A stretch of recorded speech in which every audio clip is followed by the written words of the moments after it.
மருத்துவமனைக்கு முடியலைன்னு சொல்லி ஒரு அம்மா போய் அவங்க காலில் அடிபட்டு ஒரு கட்டு போட்டிருக்காங்க. சரி, கட்டு போட்ட இடத்துல என்னடா பக்கத்தில் ரத்தம் வருதுன்னு மையம் காலையில் வந்து பார்த்துருக்காப்புல. எலி வந்து ஒரு விரலையே கடிச்சு பிடிச்சி. பாத்தியலா இப்போ எப்படி இன்றைக்கி சுகாதாரத்துறைக்குள்ள அமைச்சர் எப்படி செயல்படான்றதுக்கு ஒரு பானை சொத்துக்கு ஒரு சோதுன்ற மாதிரி அந்த அம்மா கட்ட வரல, அது ஒரு விரலை கடிச்சு பிடிச்சுன்றாப்புல. மையம் கலந்து புலம்புறாரு. ஏங்க, மருத்துவமனைக்கு முடியலைன்னு கொண்டு வந்து கொடுத்தா இரவில் வந்து எலி கடிக்கிற அளவுக்கு தான் இந்த இது இருக்குன்னா என்ன?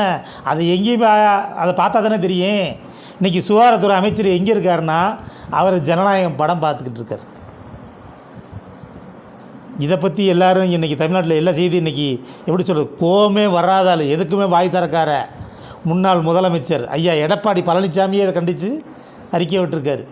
இந்த இது எப்படி இருக்குது, இந்த ஆட்சி எப்படி நடக்கிறதுக்கு இதே உதாரணம் சொல்லி எடப்பாடியே வாய் தர. அவர் எதுக்கும் வாய் திறக்க மாட்டார் அவ்வளோ சீக்கிரம்.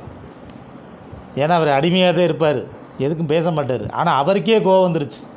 அவர் எம்எல்ஏகளை தூக்கிட்டு போகும்போது கூட பதவி ராஜினாமா பண்ணாத கூட வாய் திறக்கலை. அவருக்கே கோவம் வந்துருச்சுன்னா அப்போ எப்படிப்பட்ட இது இருக்கு பாருங்க.